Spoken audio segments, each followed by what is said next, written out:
People like the Kennedys were used to running countries with names they couldn't even pronounce. Vietnam is now a free nation. My fellow Americans, Laos is far away from America. Earlier in 1963, the U.S. supported a coup in Iraq that put the Ba'ath Party in power. The CIA specifically supported a young 25-year-old Ba'athist by the name of Saddam Hussein, providing him with a list of his enemies, including 700 communists and Democrats to be eliminated. A bloodbath ensued. At a White House meeting to plan the overthrow of Diem, less than a month before JFK himself is murdered, Bobby Kennedy worries that Vietnam might not be so easy and wonders about the wisdom of putting someone they hardly know in charge of such an important country. But I have to make this, maybe a minority, but I just don't see that this makes any sense on the face of it, President. I mean, it's different from a coup in the Iraq or South American country. We are so intimately involved in this. And what we're doing really is what we talked about. I mean, we're sitting around the table talking about almost the same thing we talked about 4 weeks ago. We're putting the whole future of the country and really Southeast Asia in the hands of somebody that we don't know very well, that one official of the United States government has had contact with him, and he in turn says he's lined up some others.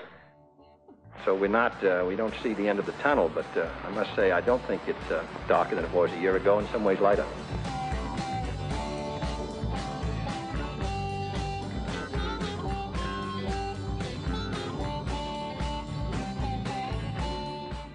In the course of my ambassadorship, which had been agreed to last just 1 year, I dealt with 5 governments.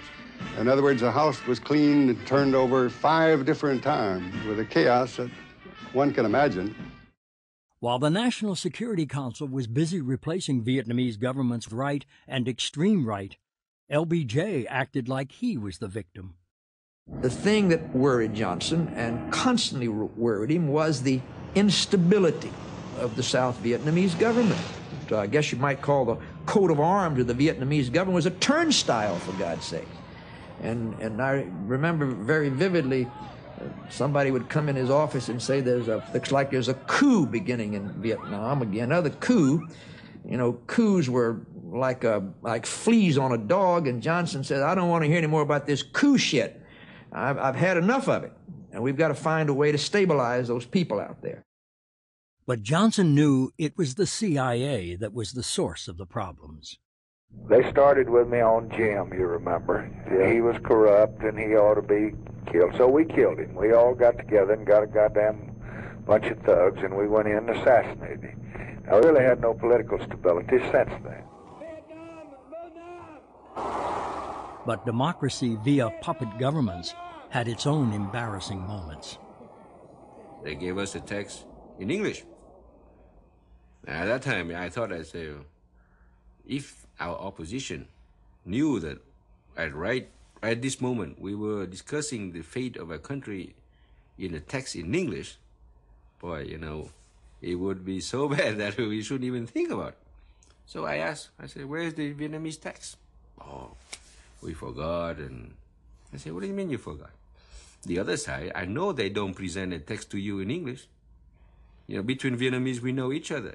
There's something called national pride. When you present your own language, they say, oh, this is a good translation.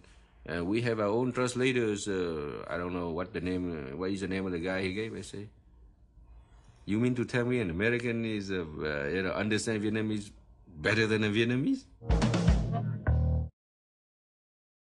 There is a contradiction between the declaration of friendship and respect from Mr. Dean Rusk on one hand, and on the other hand, your forces in South Vietnam continue to come into Cambodia and to kill what is necessary? Our peasants and innocent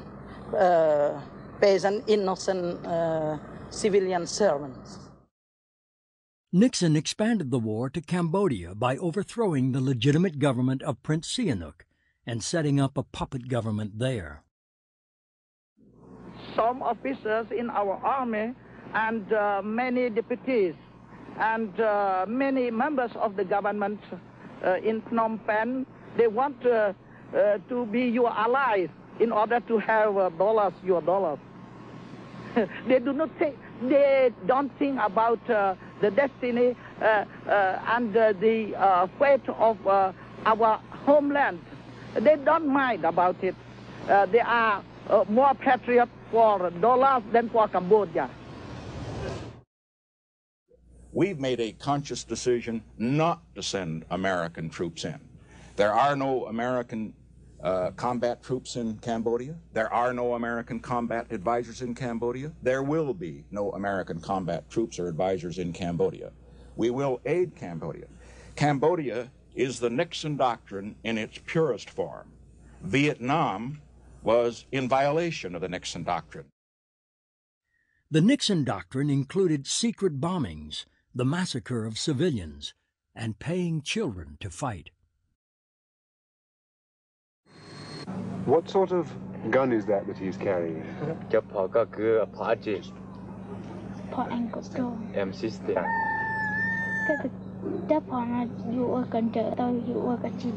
He said can do two things, automatically and semi-automatic.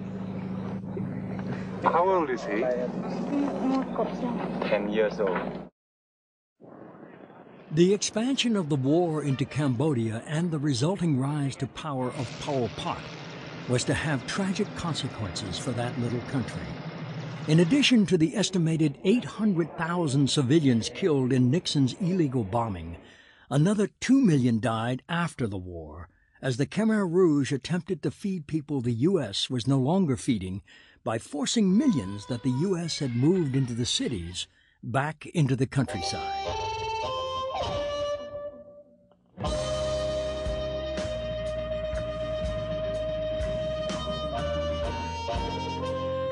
LBJ wanted to expand the war, but the resolution he had put to Congress had been shelved for months. What I want is somebody that can lay up some plans to trap these guys and whip hell out of them, kill some of them. That's what I want to do. I'll try and bring something back that will meet that objective. Okay, Bob. After what he called an unprovoked attack, he got his resolution. Congressional leaders of both parties supported the Gulf of Tonkin resolution. In fact, only 2 members of Congress voted against the resolution, Senators Morse of Oregon and Greening of Alaska. Being in the minority never proves that you're wrong. In fact, history is going to record that Senator Greening and I voted in the interest of the American people this morning when we voted against this resolution. And I'd have the American people remember what this resolution really is. It's a resolution which seeks to give the President of the United States the power to make war without a declaration of war. The Gulf of Tonkin resolution was not a declaration of war. There never was a declaration of war in Vietnam, but it served much the same purpose. The President was given broad powers to wage war. But what the Congress did not know, what the country did not know, is that the second attack in the Gulf of Tonkin may never have happened. It is now known beyond any reasonable doubt that an attack did not take place. Even the official U.S. Navy history states there was actually no North Vietnamese attack that night. If one telegram, which we later found from Commander Herrick of the Maddox, had been made available to the committee at that time, I'm quite sure they would have had long hearings, gone into it thoroughly, and if they'd been able to discover the facts as they actually were, I don't believe they'd passed the resolution, because it was based upon absolutely false, erroneous information. The events as they related them of August the 4th, 1964, were not true. Our ships it was not an unprovoked, deliberate attack. In fact, there was no attack at all. Did the captains report what they were ordered to report? It's also been suggested that Washington was putting a great deal of pressure on you to come up with some positive answers to what happened that night. A positive answer being, yes, we were attacked. Well, I'm sure they needed one. And that's what we were trying to obtain for them, and we did, and sent it in. Did the gunner shell an empty Gulf? Just above the bridge of the Maddox, where Captain Herrick was, is the main gun director. And inside the director was the sailor who was in charge of firing those powerful 5-inch guns. His job was to open fire once the enemy targets were spotted on radar or sonar. Those are the main methods for detecting targets you can't see directly. The man in charge of the main gun director, August 4th, 1964, was a 4-year veteran. He was also an expert sonar man, Patrick Park. Park is now a businessman in Los Angeles. Tell me, do you think that night, August 4th, in the pitch black, in a heavy swell, rainstorms, was there anything to shoot at out there? No, I don't. I'm certain that there was not anything to shoot at right from the beginning.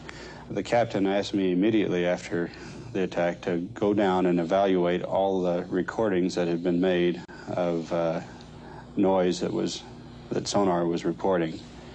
And I kept myself pretty busy for the next 3 days, really, trying to evaluate these things and determine if we had heard anything that might have been even a question mark, that it might have been a torpedo or anything else in the water not related to the two ships or noise of either one of them. And what was your evaluation? Absolutely nothing. The pilots didn't see anything either. Before James Bond Stockdale became a North Vietnamese prisoner of war, he was flying air cover over the destroyers at the time of the alleged second attack. In Stockdale's words, "I flew so low there was salt spray on my windshield, and I still didn't see a thing," meaning he never saw torpedoes or any evidence that the U.S. ships had been fired upon. The captain of the Ticonderoga's Attack Squadron 56, Commander Wesley L. McDonald, concurred. He didn't see anything that night, except the Maddox and the Turner Joy. After this flight, he and those in his command met behind closed doors, and each wrote accounts of what they did and did not see. Stockdale then locked these reports in his safe. The next morning, Commander James Stockdale was ordered to lead the first U.S. airstrike on North Vietnam. I personally am convinced, in my own mind, that no attack took place on the 4th. But, of course, it's impossible, really, in a way, for me to prove a negative. I'll put it this way. They most certainly did not prove the affirmative case that there was an attack. Since there was no second attack, and since that attack was the excuse that the president used to take the U.S. to war in Vietnam, what are we to make of the following recently released White House tape? In it, LBJ and McNamara discuss the second Gulf of Tonkin attack before it takes place. How would they know about the attack before it happened? And why would they want to keep that prior knowledge a secret, unless they were planning it? Now, this is an action that we might well wish to consider after the second attack, but I think it would be inappropriate, General Wheeler agrees and Dean Rusk agrees, inappropriate to provide the task force commander that authority. There will be ample time for us after a second attack to bring this problem to your attention, and you can then decide how far you wish to pursue the attacker into his base area. But I wish we could have something that we've already picked out and just hit about 3 of them damn quick right after. We will have that, and I talked to Mac Bundy a moment ago and told him that I thought that was the most important subject we should consider today, and be prepared to recommend to you a response, a retaliation move against North Vietnam in the event this attack takes place within the next 6 to 9 hours. And now we better do that at lunch. There's some things I don't want to go in with these other. I want to keep this as close as I can, so let's just try to keep it to the 2 or 3. I will be prepared to do so at lunch. On the night of August 4th, the United States made public the so-called Gulf of Tonkin incident. But the story was a fabrication created by the U.S. National Security Council. Even as the National Security Council met, American aircraft were being sent to destroy several areas of our country. In reality, the second Gulf of Tonkin incident never happened. Was the whole basis of this war a fraud and a lie perpetrated at the highest levels of our government? We must ask